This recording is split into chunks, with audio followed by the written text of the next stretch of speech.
Thank you, Amy. Thank you all for coming. We're delighted to be able to put this on for you. This is certainly a subject close to my heart. The Rediscovering Government initiative, as you might be able to determine from the title, is about restoring faith in the uses of government, which we think we lost somewhere beginning in the 1970s, but especially in the Reagan years. And from my point of view, in any case, that's when the decline of America began, or at least the decline that we're talking about. I'm delighted to talk about this book by Steve Brill. I'm old enough now to think, to realize that you don't really know you're making history while you're making it. You don't know what event will turn into a trend, what trend will turn into a transformation. It turned out there were lots of events in my adulthood. Many of them I thought traumatic. Somehow we lived through them. People told me, don't worry, Reagan will only be president for 4 years, then 8 years. His legacy lived on, unfortunately. The reason Steve Brill's book is so important is that it's about, I would call it, he doesn't quite use these words, a collapse of America. For me, the metaphor is the old one about the water in the bathtub gaining a degree every hour or so. You don't know it's getting hot until it's too late. Well, here we are in America. The water has been getting hot now for 30 or 40 years, and the country is collapsing, not around the edges, but right in the middle. The great thing about Steve's book is that he talks comprehensively about the many areas of collapse and unabashedly and without any shyness whatsoever. He says we're in trouble. He talks about the various problems. He talks about them well. Some of you will disagree with what he has to say. Most of you will agree with a lot of what he has to say. He wants to focus on education, which to him is the constructive way to get ahead, to counteract what's going on. In fact, I think he tries and maybe even is an optimist about recapturing the spirit and greatness of America. I would say he's probably more optimistic than I, but we're at Rediscovering Government fighting the same battle. Rediscovering Government is a kind of subsidiary of the Century Foundation. We have a high-wage project. We're going to do it for 2 or 3 years about how to raise wages in America. So please look out for what we do. But in the meantime, I want to introduce, we are lucky indeed to have our moderator, Tina Rosenberg. She is the only person I know. Are there others, Tina, who won both the Pulitzer and is a MacArthur Fellow? I don't know, but you're going to see one who is, and she incurs all kinds of envy when she walks into the room. Let me give you her full title. She's co-writer of the New York Times Fixes column and co-founder of the Solutions Journalism Network, an organization that works to train journalists to rigorously report on responses to problems and support news organizations producing solutions and reporting projects. I'm reading this verbatim, and I think I'm missing a couple of words, but she'll fill you in. I'm going to give it to Tina to take it forward from here. She'll introduce the other guests. We're delighted you all came. We're delighted they're here to help us move this program along and start attacking the issues America faces. Tina?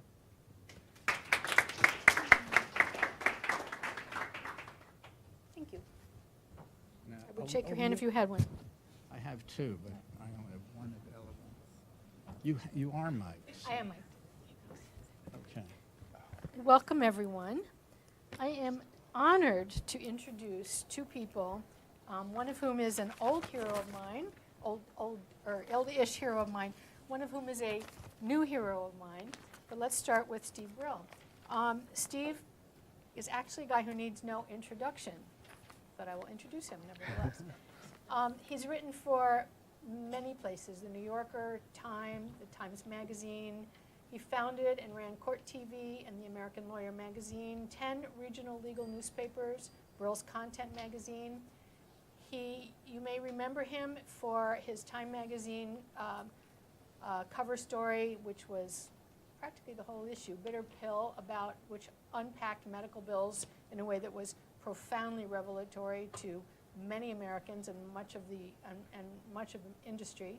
That won him the National Magazine Award in 2014 for public service. He's a regular expert analyst for NBC. He teaches journalism at Yale, where he founded the Yale Journalism Initiative to encourage and enable talented young people to become journalists. And he is our neighbor living in New York City and the author of Tailspin. Welcome, Steve Brill.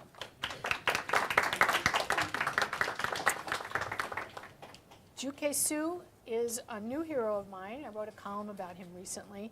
He is the founder and CEO of C4Q. After graduating from Harvard, he served as a U.S. Army officer. He commanded a rifle platoon in Iraq and earned the Bronze Star Medal. He led economic development and governance initiatives for 2 Iraqi districts, and close to my heart, founded the first private provincial radio station with Iraqi reporters, local journalism, ladies and gentlemen. After his military service, Jukay came home and founded C4Q because of tech's potential to empower people and communities. And what C4Q does is help people who are more traditionally marginalized and left behind in the community train quickly and get great jobs as in the tech world. He served as the youngest member of Mayor de Blasio's transition team and jobs task force, trustee of the Queens Public Library, the board of directors of NYC & Company, and the Stuyvesant High School Alumni Association. Please welcome Jukay Hsu. So thank you very much to the Century Foundation for making this evening possible, and to the Bernard L. Schwartz Rediscovering Government Initiative for supporting this conversation today. So we are here to talk about Steve's new book, which is Tailspin. It has been widely and well received, like everything he writes. And for those of you who are not familiar with the book, Steve, could you give us a quick overview and talk about why it is important at this moment in time? Sure. Jeff introduced it maybe better than I can, and I like your metaphor about the water getting hot slowly. What I attempted to do was answer a question that everybody in this room has been asking some version of for quite a while, which is, how did we get here? How did this happen to us? How did we become a country where we haven't passed a comprehensive budget since 1994? We have 657 water main breaks on average a day. Our roads are crumbling. The old and cherished idea of income mobility in this country is much more a dream than a reality. For most people, the middle class has been frozen in incomes since the 1970s. If you count the increase in healthcare costs, which aren't exactly discretionary, the out-of-pocket, the money available to people in the middle class has actually gone down. Income inequality has gone up. Our politics is bitter and polarized. How did we get that way? And I began to ask myself that question about 2.5 years ago, when Trump was simply, leading in the polls in the Republican primary. But that was part of the question. How could he even possibly be a possibility? So what I attempted to do was what I always do with big projects like this. I was curious. I wanted the answer to a question, just the way when I set out to do my healthcare reporting, I had no idea why healthcare costs so much in this country. In fact, because I had written a prior book about the way the public education in this country costs more per capita than just about any other country in the world, but our results are lousy. And I had concluded in that book that the culprit, or the main culprit, was the teachers' unions, which is probably something I really shouldn't say in this room. And the fact that there were not, there was a system that did not reward the high performers and that did not attempt to retrain or move out the persistently low performers. So when I started thinking about healthcare, I said, well, maybe it's the hospital workers union, or maybe it's the doctors, maybe it's the nurses.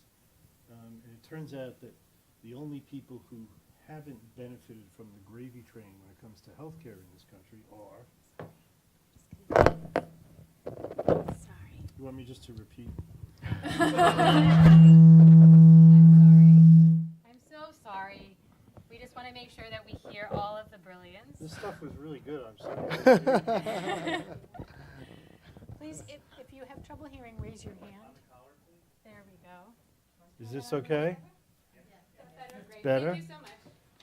It turns out that the only people not riding the gravy train when it came to healthcare were the doctors, unless they had side jobs as consultants for drug companies.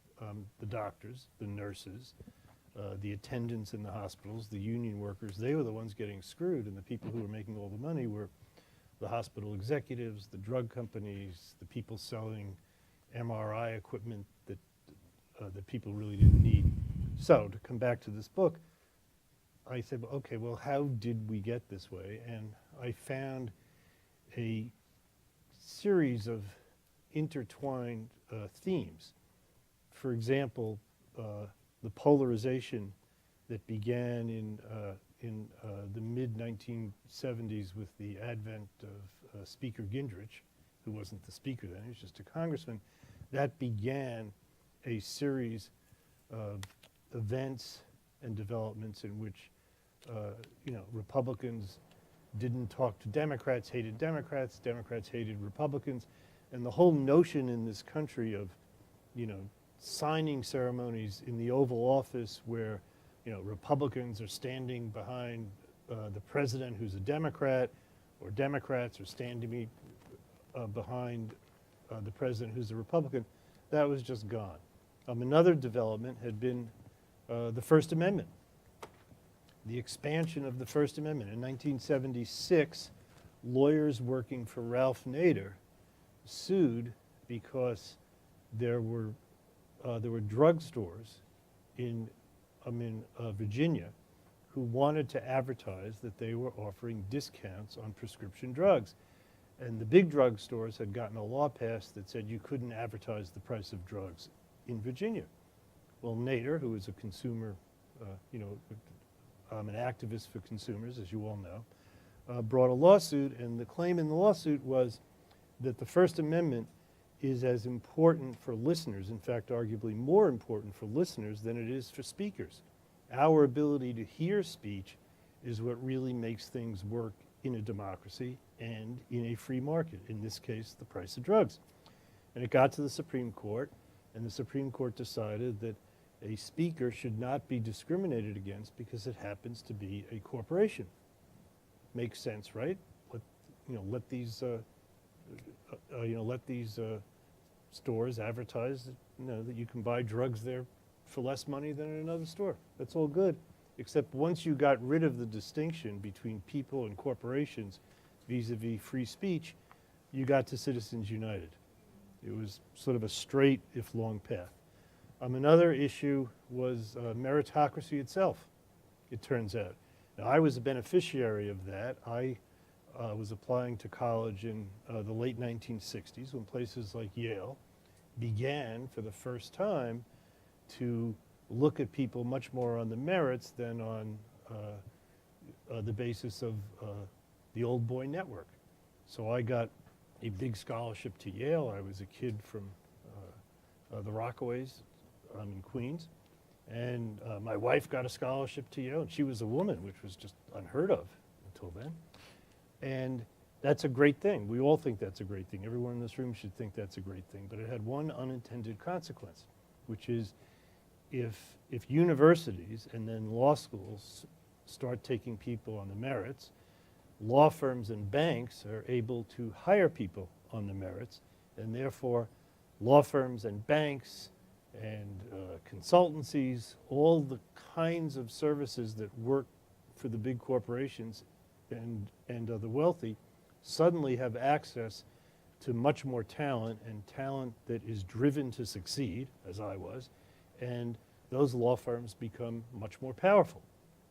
So the book is a series of events like that, a series of things that unfold over a 40 to 50 year period. Thank you. Steve, one thing that I greatly admire about the book is that it is that, but not solely that. You also talk, it's brave for a journalist to do this, to talk seriously about people and organizations that are trying to solve these problems. Mm-hmm. And we're going to be speaking about education here tonight. And so some of the what he describes in the book is, for example, some elite universities that are trying to increase the number of people who are first-generation college students, low-income people who have access to their universities and go there, and how difficult it has been for them.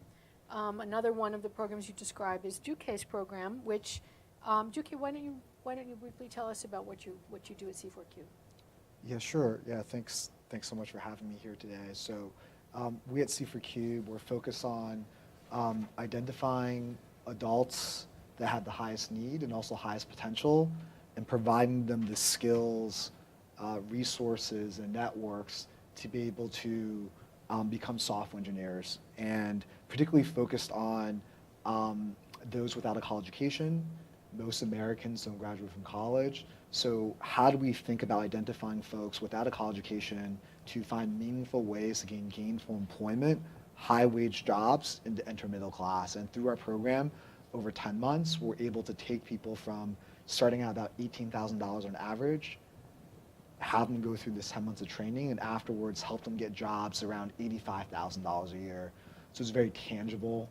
How do we identify talent, and at the same time, driving and moving forward the growth of technology in our innovation economy. Thank you.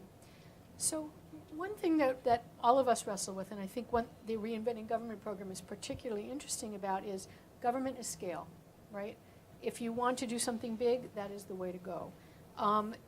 There are many, for many reasons right now, including much of what Steve's book describes, it's kind of unrealistic to think of that. And so we're looking at other kinds of solutions. But then you have the problem of, you have a 10-ton problem and you have a 5-ounce solution. I greatly admire Jukay's program, but right now it's pretty small. So the question I want to ask you both is, how do you get to scale if you don't have government on your side? Well, let me dispute just a little bit the notion Please. that we inevitably and perpetually don't have government on our side. I think that one of the main chapters in my book is called, Nothing Works. And it's about how government doesn't work.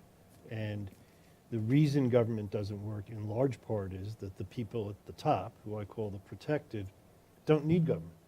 In fact, not only don't they need government, they don't like the idea of government, because government means taxes. It means the enforcement of antitrust laws, the enforcement of job safety laws. It means dipping in on their winnings, not adding to their winnings.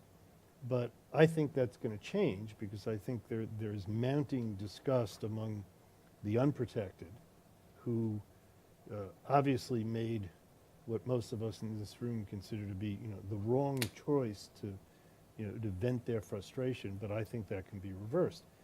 I also think that the way you get to scale is by having people with the resilience and the determination that Jukay has, and as you know, he's featured in the book precisely because of this, who will try something against all odds.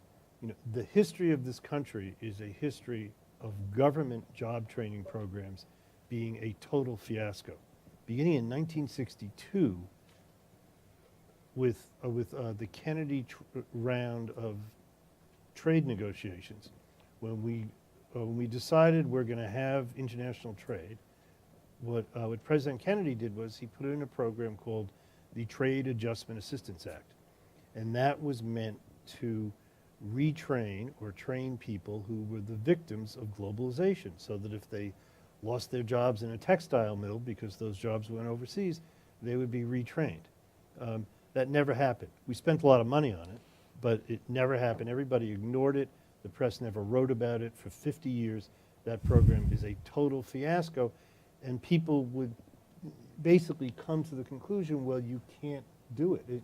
You just can't take a textile worker and turn him or her into something else. Well, the reason I spent some time describing what Jukay does is that he proves that it can happen. And he's also invented a way to make his program much more scalable, which he can explain to you better than I can. But I think that the role of non-government entities is really to point the way, not to take the place, not to say, well, don't worry, U.S. government, you don't have to retrain people, we'll do it. In every other country in the world, every other country in the free world, job training and retraining is considered to be the same obvious obligation of the government that K-12 education is. There are 60% of young people in Germany are in apprenticeship programs. It's just, it's not even unusual. And that's the same in so many countries. We are totally left behind because nobody cared. Can you talk a little bit about the scalability of your model? Sure. I mean, I think that's one of the biggest challenges beyond our training being effective and needing to try to solve for that. But there's really a three-sided marketplace that we're trying to solve for. You have students, you have employers, and then you have funders. And so to really achieve scale and have that impact, you not only need to replicate the training to make sure that's sustainable and scalable, but what is the funding model, even as a nonprofit, that enables that to happen, right? So because more money into philanthropy, yes, you can grow, but that's not necessarily replicable. And unfortunately, the market size for funding for adult job training or workforce development is relatively modest. And I didn't know about that coming into this, and I just cared about doing a specific thing, trying to solve for that. But government, workforce funding for actual training is becoming increasingly limited. A lot of workforce development funding is actually not around training and investment. And then for foundations as well. So for example, last year in New York City, foundations gave in total $72 million for job training services, any kind of job training. Now, if you look at what something costs, let's say a year of education at college, let's say it's $40,000, or public school, $30,000, you can train, 3,000 people, 2,000 people?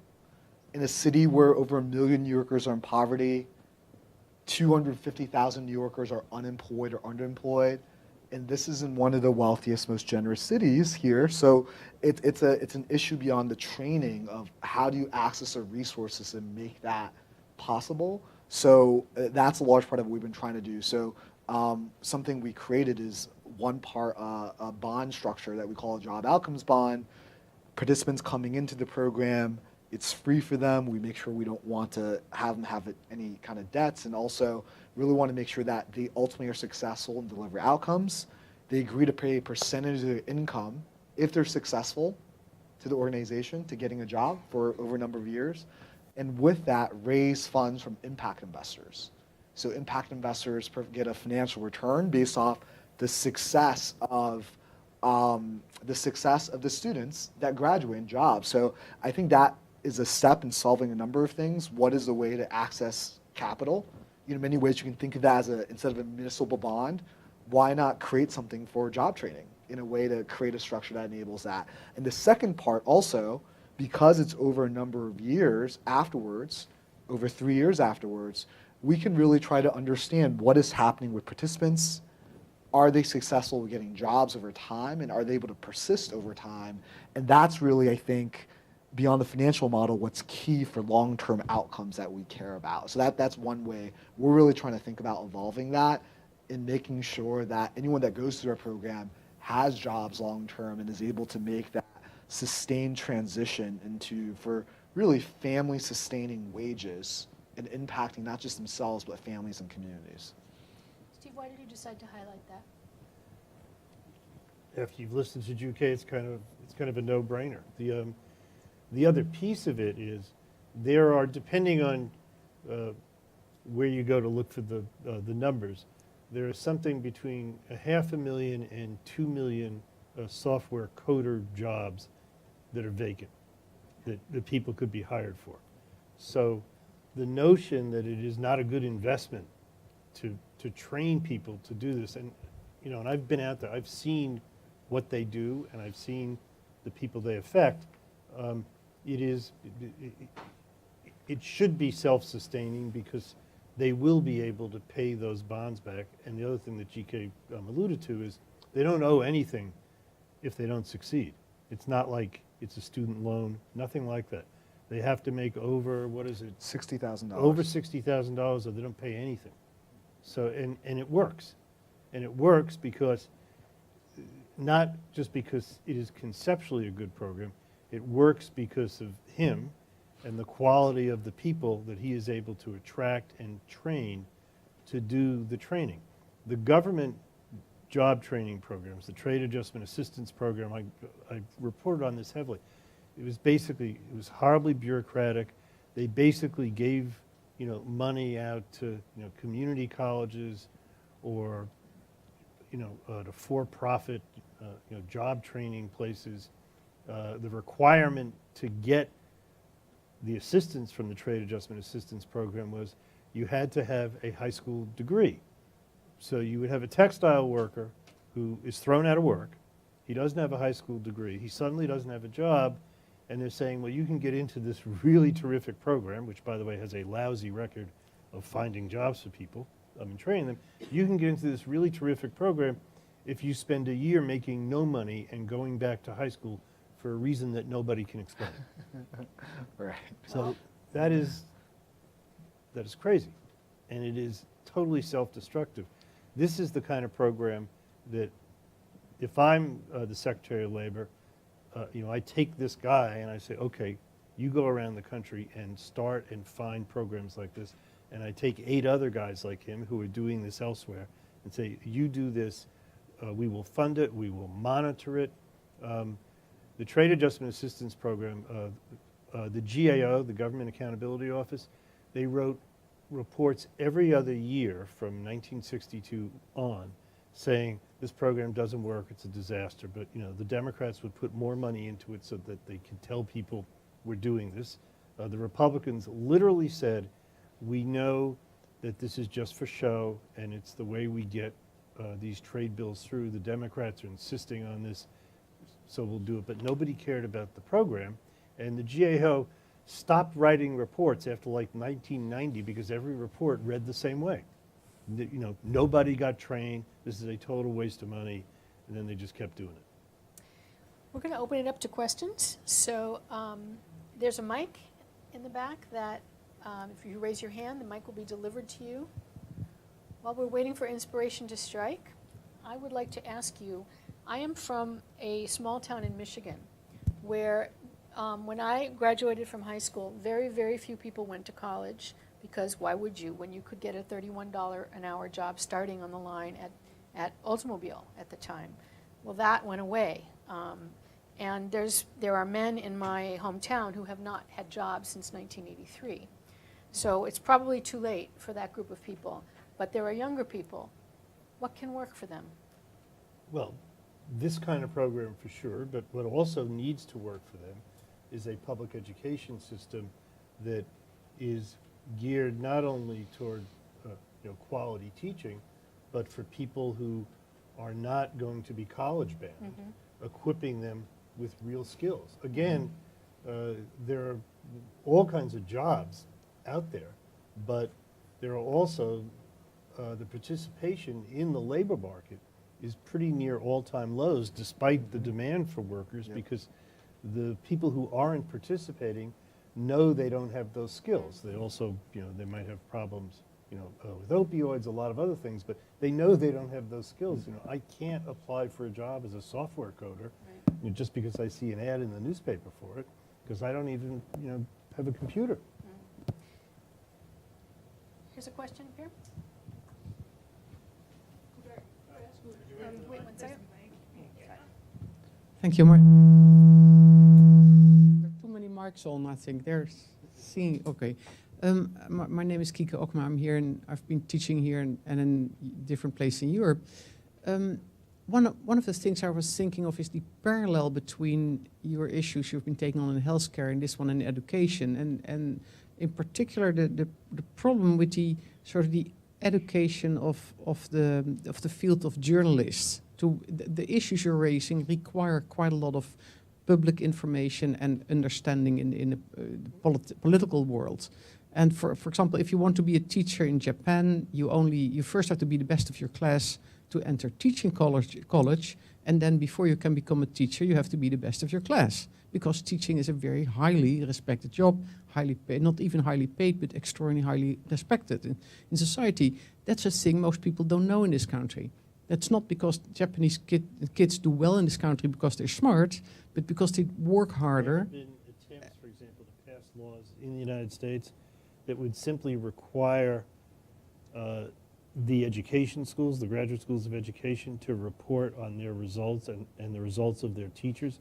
And the education school lobby fights that like mad. No. They don't want to be accountable. No, I agree. No, but I'm sorry, I'm a bit long-winded with my question. But my question is, in your journalist education yourself, are you thinking of how can we educate journalists, not just the young kids who want to be journalists, but the current generation of journalists? How can we educate journalists to be more aware of those issues, for example, the German vocational system in all those areas, or healthcare in other countries? I mean, that's my field, and every week I get a headache of all the misquotations and misunderstandings how healthcare in other countries is depicted. I mean, what do we do in helping those transformations by informing the current generations of writers and intellectuals and journalists to write better? Well, I'll give you a totally self-serving answer. You'll see why it's self-serving in a second. I think the real issue is informing the public.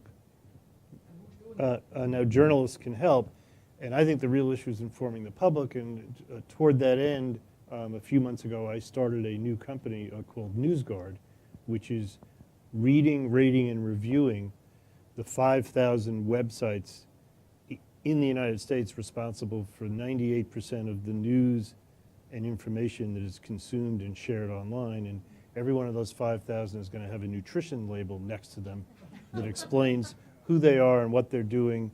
And if they're fake news, they'll have a little red dot, and if they're not, they'll have a green dot. As far as journalists, I'm not big on journalism schools. I teach a course deliberately at Yale College that is a course in journalism that's part of a program you can take at Yale College that involves a couple of courses and a bunch of writing, on campus and internships.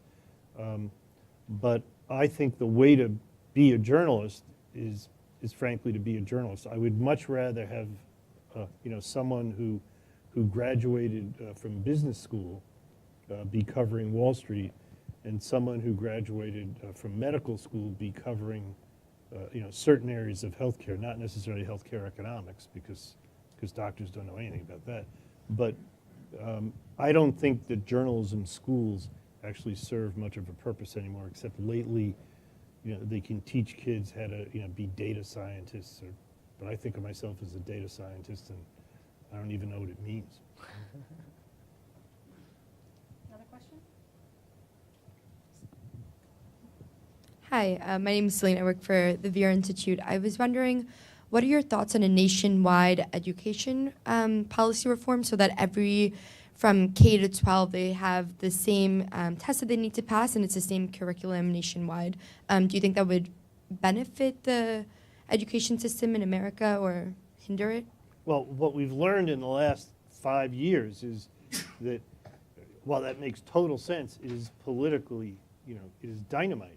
We couldn't even achieve a, Common Core, and Common Core was nothing more and nothing less than the Governors Association, led by Republican governors, Bobby Jindal, Jeb Bush, and Tim Pawlenty, I think, was in the group who coaxed a bunch of Democratic governors to go along to develop basic standards for reading and math.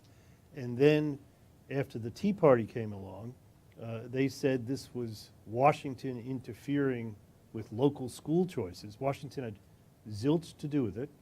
And Bobby Jindal ran for the Hills, and Tim Pawlenty ran for the Hills, and Jeb Bush was the only one who stuck to his guns.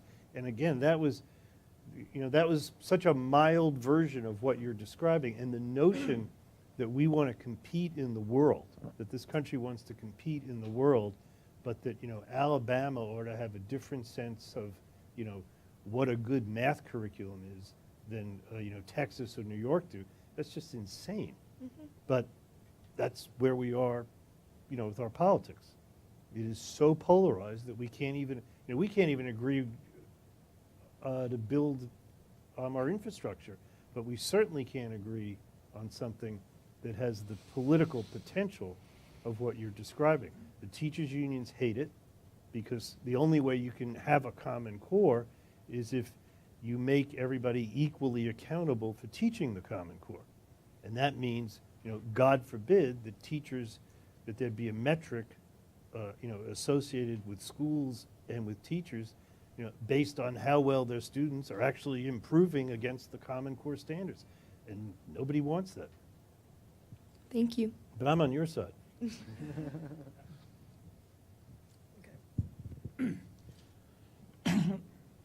Listening to what you've been saying, I feel like I'm in an entirely different planet. It would seem to me that the major trend that's gone over the last 50 years has been the disinvestment in public education and in the public sphere. My problem doesn't seem to me that the community colleges have gotten too flaccid and too top-heavy. It's that there's been a reduction in support over and over and over in the public funding and public support of public education, especially at the higher education level. I look, for example, even the idea of for-profit education, job training, is something that didn't exist 40, 50 years ago in any significant way, unless you count Yale University, which was a different kind of for-profit job education program. It seems to me that the defunding and of public education, especially public higher education, is a far greater contributor to this decline than what you're describing. Well, in my book, I describe exactly what you're saying. I describe the defunding of public higher education. I spent a lot of time at Baruch College, for example, and describe the financial pressure that they're under. And now I think I will differ a little bit with you in terms of community colleges, because a lot of them have, their finances have been strained, but a lot of them have not been as effective as one would hope. When it comes to private higher education, that's a fiasco. Every year, Yale's tuition goes up 2, 4, 6, 8%, and it's almost like those other not-for-profit, profit-making organizations, the big hospitals in this country, who raise their prices 6 to 10% a year and reap enormous profits, but don't get taxed as profit-making institutions. But I think you have to put in perspective, though, that public education in this country, and I'm not talking about teacher salaries, which are way too low, especially for the good performers. The idea that the 3 million most important people in this country, the people who teach our children in public schools, there are 3 million of them, the idea that that's the only job you can think of where there is no salary, no advancement based on performance is crazy. That's crazy. And we need to fix that, and we still spend more per capita on K-12 education than just about any other country in the world, and our results are terrible. And I think that is a root cause of it. Having said that, the salaries that incoming teachers are getting, that starting teachers are getting in so many different places are awful, because at the state level, in Arizona, in Kentucky, in Oklahoma especially, have been cut back. And I agree with you there. I mean, I have a whole section in the book about how we are the most undertaxed country in the world in terms of developed countries, and yet our excuse for why we can't do infrastructure, why we can't do better public education is always, well, we have a horrible deficit, and times are tough. Times are not tough. We don't tax people enough in this country. The gasoline tax hasn't gone up since 1993. It's actually gone way down if you gauge it on the cost per mile, because gas gets a lot more miles to a gallon.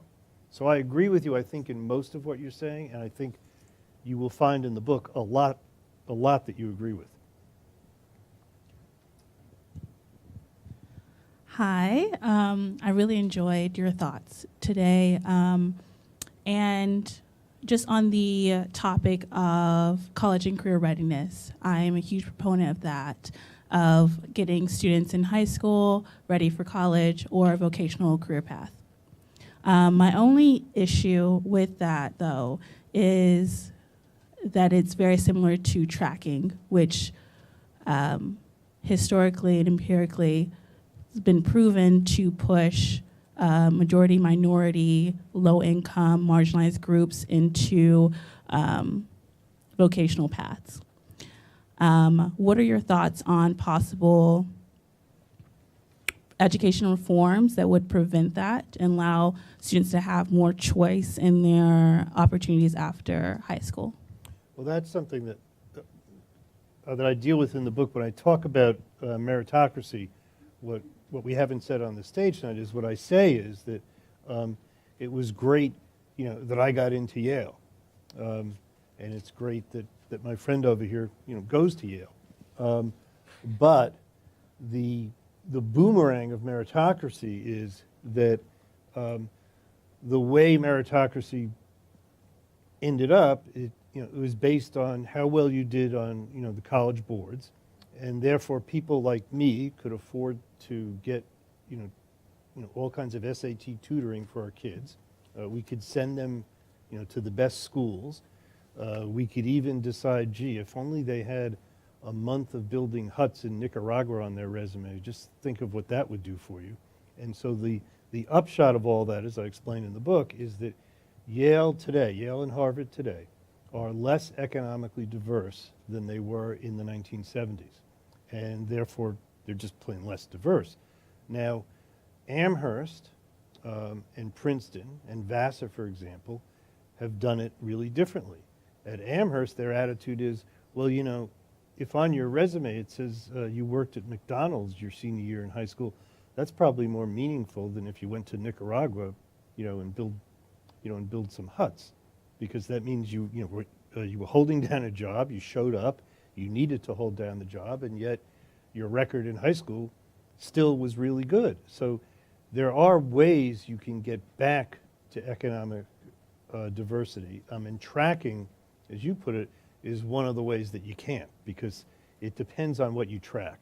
If you track someone with how many AP courses they took at the Sidwell Friends School in Washington, that's not a great way to track. And in fact, we just read in the New York Times today that Sidwell, to its credit, has stopped offering AP courses.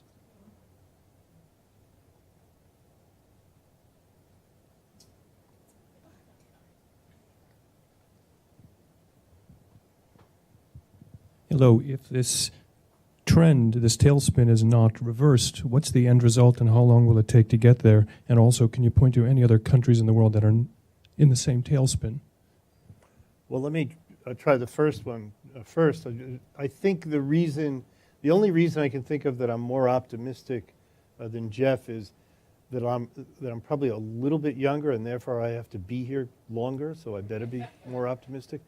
I think the reason I think it's going to be reversed is that I see the resilience of people like Jukay when it comes to job training, of people like the Century Foundation, or people like the other groups that I write about in the book, the ones pursuing solutions for campaign finance reform, solutions to get back to bipartisan policy making.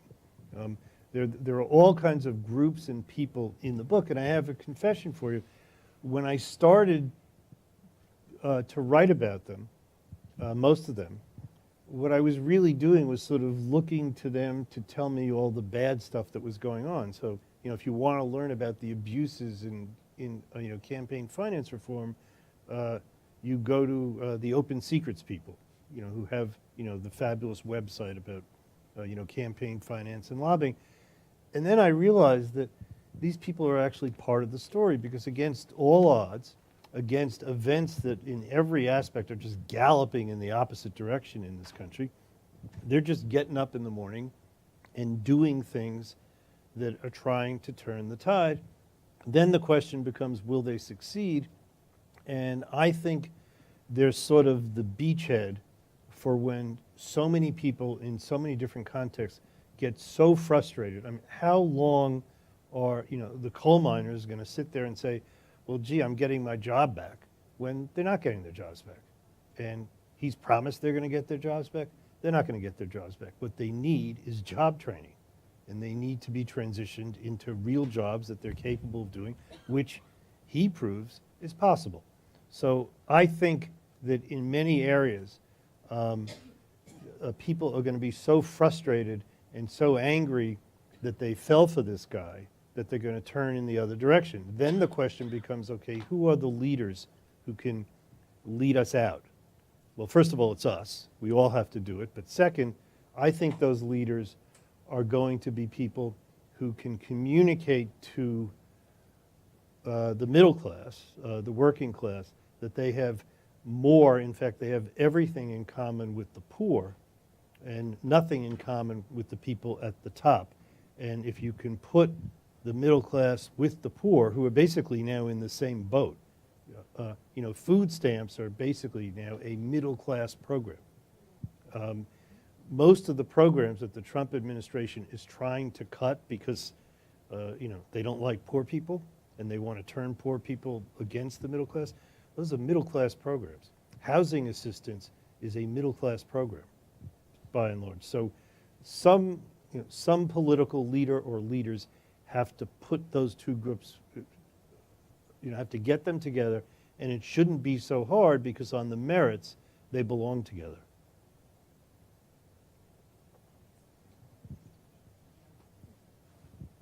Hi, my name is Victoria Tinker. I'm with the Data Science Institute. I just wanted to ask a question about something you brought up earlier about coal mining in Kentucky. An Obama-era initiative to create tech education in Kentucky for coal mining families who were hurt by EPA regulations and trying to create new jobs and a new industry for individuals who are suffering after all the coal mines shut down, basically.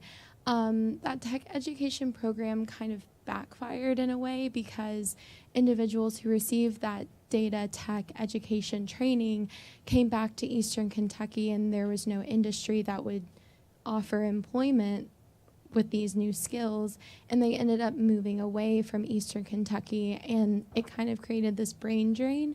So in areas where there's not an industry for tech and data, how do we get industries and companies to move to Eastern Kentucky or create jobs there so that that tech education is actually being put to use? Well, I'll let my friend over here answer most of that, but I'll just observe that the thing about software coding is you can do it from anywhere. It is a remote skill. You don't have to be in an office. There are people who are coding for different companies all over the world who are dispersed all over the world. But I'll let you, and they might have just screwed up the program too. He wasn't running it. Yeah, yeah. I mean, I think that points out I think Steve's right about technology. It can be it doesn't have to be in person. I think it goes back to the three-sided marketplace. Also, employers really have to be part of that.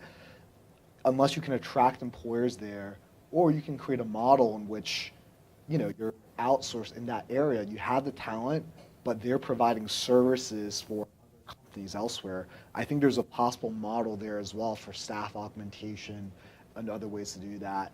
But ultimately, the training is one critical piece, but I think there are going to be other levers that are needed for that to occur. So something, for example, that Steve Case is doing is his venture fund is has a large component called Rise to the Rest. I don't necessarily love the name, but it's focused on how do you also invest in communities that's not in New York or Silicon Valley so that you can spur kind of venture capital and these companies to grow. So I think things like that, other levers that are paired with the training so that there are talent there to be employable are needed. I don't think any of these social problems are extraordinarily complex, and there's going to be different levers that are need to be simultaneous for that to be effective there. But I think that's something I'm actively thinking about. I think we're trying to think about, especially if we want to replicate what we're doing to other communities, to communities in which the soldiers I worked with are serving in the military or in Michigan, right? If they're not employers there now, there are other add-ons that we'll need to address that, and I think that's part of it. There's a lot of organizations, and I've covered some of them, that are finding really innovative ways of solving this problem. For example, in Tennessee, you have a community college system that's pretty much a failure. I mean, it has a really dismal rate of graduation. People start, they take one class, they end up not being able to manage that with their job, they drop out, they can't pay for it. But they also have a parallel system of technical colleges, which are very well designed. You decide what you're going to study, for example, aircraft maintenance, cosmetology, software engineering, and that's the only decision you have to make. They give you a block of classes. It's either from 7 in the morning till 3 or from like 4 in the afternoon till 10. And they tell you exactly what you're going to study. It's a one-year program, and they have an almost 90% completion rate and an almost 90% rate of employment after that. And one of the secrets is they work with local employers to design these programs for the jobs that employers have to offer. Now, I'll just add one thing. You asked a question about the press and what journalists can be doing. What journalists really need to be doing is, as you do, is writing much more stuff about programs like that. They need to be informed too. It doesn't take a rocket scientist to be informed. They have to want to be informed. They have to want to go find those stories. I always tell people the toughest, quote, investigative stories are often the positive stories. Yeah. I think a lot of journalists don't like writing only negative stories, but they're afraid to tackle positive ones because they don't want it to come out looking like advocacy or cheerleading or PR. So what we do in my organization is teach them how to do these stories with rigor and high standards. I think that's important. I agree. Sorry. Hi, my name is Debbie Priya. I work for the Mayor's Office of Economic Opportunity. I'm an economist with them. I don't necessarily have a question, but this is a kindred audience, and this is a relevant audience to just mention that our office, the Mayor's Office of Economic Opportunity, NYC Opportunity, has a gamut of programs very much in line with what Jukay and all of you have been discussing. They are, and we have programs especially for retraining, reskilling for different kinds of workers, some of them living in public housing, some of them transitioning away from the criminal justice system. So I would just plug the office that you should just check it out and look at any of the 50 or so programs, and we are always looking for partners in private sector, in nonprofits, to help run these and to give us feedback so that we can implement some scalability of these. Okay. Thank you. We have time for 2 more questions. The 2 people with their hands up here, please. Thank you. Thanks, and I will just put them in the form of a question. Mr. Brill, any comments about charter schools, given your remarks about teachers' unions? And Ms. Jukay, any comments about Stuyvesant High School and the current controversy that's raging in New York City about admissions? My comment about charter schools is like my comment about, the weather. Some are very good and some aren't. They need to be supervised, they need to be held accountable. And by and large in this city, they have been a great boon to the students that are lucky enough to win the lottery and get in.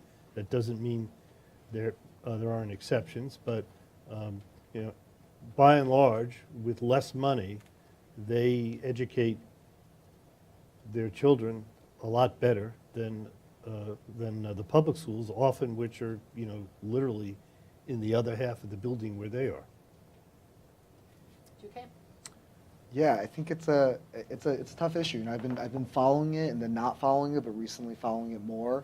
That's a Tell long us in one answer. sentence what the controversy is Yeah, about. so the controversy, the mayor has proposed originally altering the admission standards for Stuyvesant and the I think 7 or 8 now specialized high schools here in New York, and that's kind of evolved from altering the standards to now eliminating it. I think is the and then changing. There's been Currently, different it's proposals. a single test. It's a That's the single only test. admissions Yeah, standard. and so the impetus for that is because Stuyvesant is not ethnically diverse. Depends on how you look at it. I deeply care about diversity. Our organization is focused on diversity and in making sure everyone has access to that. I think depends on what proposal you look at. I ultimately believe in whatever standards that are set. We're really focused on root causes. I think changing a test or whatever the test and standard is, if we're not trying to address whatever root causes there are, and it's just about the ultimate outcome, that is not effective or necessarily important. So we should really look at, public education, providing, practice and support for students to make sure people have access to the test and then solving those larger standards. Well, no, I mean, Those are now- the problem with Stuyvesant, I don't know if. But I meant beyond like whether it's one test or not, right? If it was a test and grades, or whatever the combination of thing is, whatever the set thing is. But right now, the latest rules I think is trying to eliminate all of that, and it's about the top 5 or 7%. The latest proposal is to do what Texas did for UT, which is take X% of the top X%, 5% from all the middle schools. Now, my son, who's taught in middle schools, I asked him, well, do they have grade point averages in middle schools? I mean, how would they do that anyway? Now, the real issue with the Stuyvesant test, again, meritocracy sounds great, right? It's totally fair. Everybody takes the same test. Those who do the best get to go to Stuyvesant, except that, there are certain communities that have, spend a lot of time and a lot of money and a lot of energy getting those kids tutored on that very specific test, and there are others that don't have that advantage. So, you either file that under life is unfair, or you say, well, there's got to be a better way to do this, because when you look at the numbers, the diversity just isn't there. I think the city is doing some things along what you're talking about. My kids go to a middle school in a low-income neighborhood, and there is now free during the day test prep for the SHSAT. Also, you now can take the SAT and the ACT free in class, and everyone is expected to take it. It's no longer something that you have to opt into and do on a Saturday, and I think those are both good changes, although not enough. Last question. You've mentioned how important collaboration with industry is for programs to be successful. So my question is, do you think that there's a role for employers?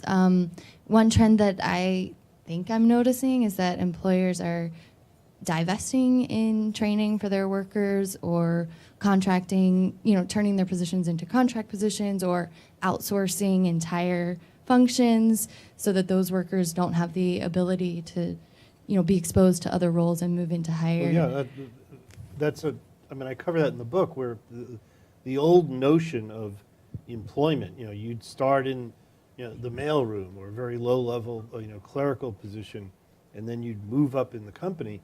Well, people in those positions today don't even work for the company. If you go out to Google or Facebook, as I have recently, and you go through, the security thing, and you're down in the lobby. There's someone behind the desk. There's someone who comes and gets you. None of those people work for Facebook. It's all outsourced. So their dream of I'm going to rise up in Facebook from that desk are just not there. They also don't get benefits. And when it comes to look for highly skilled people, they will buy they'll buy people who are trained, and maybe use them on an outsourced basis or maybe hire them. That's good for him because he's in the business of supplying people who are trained. I think it's good for you. We need to close. Thank you very much. Go ahead, sir. Prerogative. I just want to ask one question because Steve says I'm running out of years, so I better get one in. Better hurry up.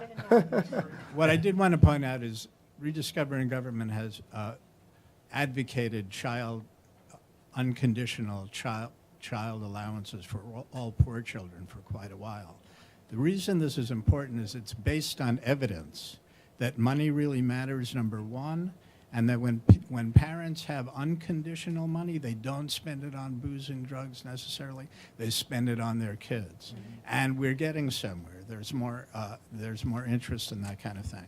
But I guess my last point, one reason for pessimism is Americans don't want to pay more taxes. If we paid the taxes we used to pay, we would be in much better shape. And I think that's the one critical issue. In fact, our tax system has gotten more regressive since Ronald Reagan. But I wanted to thank everybody, and I'll leave it to you to close. Tina, thank you all. It was a great discussion. Thank you.